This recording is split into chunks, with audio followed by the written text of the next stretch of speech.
അപ്പോൾ ഈ തോറയ്ക്കകത്ത് തോറ മുഖാന്തിരം അവർക്ക് ലഭിച്ചുകൊണ്ടിരുന്ന ഒരു നീതിയുണ്ട്. ആ നീതിയാണ് ഞാൻ പറഞ്ഞത്. അത് നമ്മളെ മാനുഷിക നീതിക്കും നമ്മുടെ എന്താ പറയുന്നത് യവനന്മാരുടെയും റോമക്കാരുടെയും ഒക്കെ അന്നുണ്ടായിരുന്ന കാഴ്ചപ്പാടിനൊക്കെ അപ്പുറത്താണ്.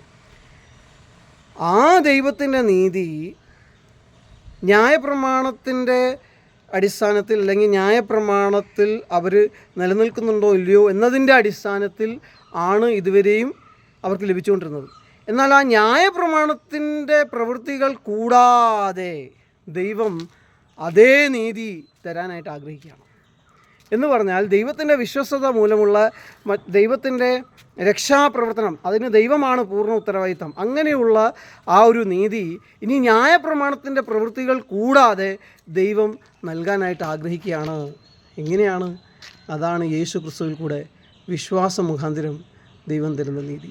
കൃപയാൽ വിശ്വാസം മുഖാന്തിരം ദൈവം എല്ലാ മനുഷ്യർക്കും സൗജന്യമായിട്ട് നൽകാൻ ആഗ്രഹിക്കുന്ന നീതി.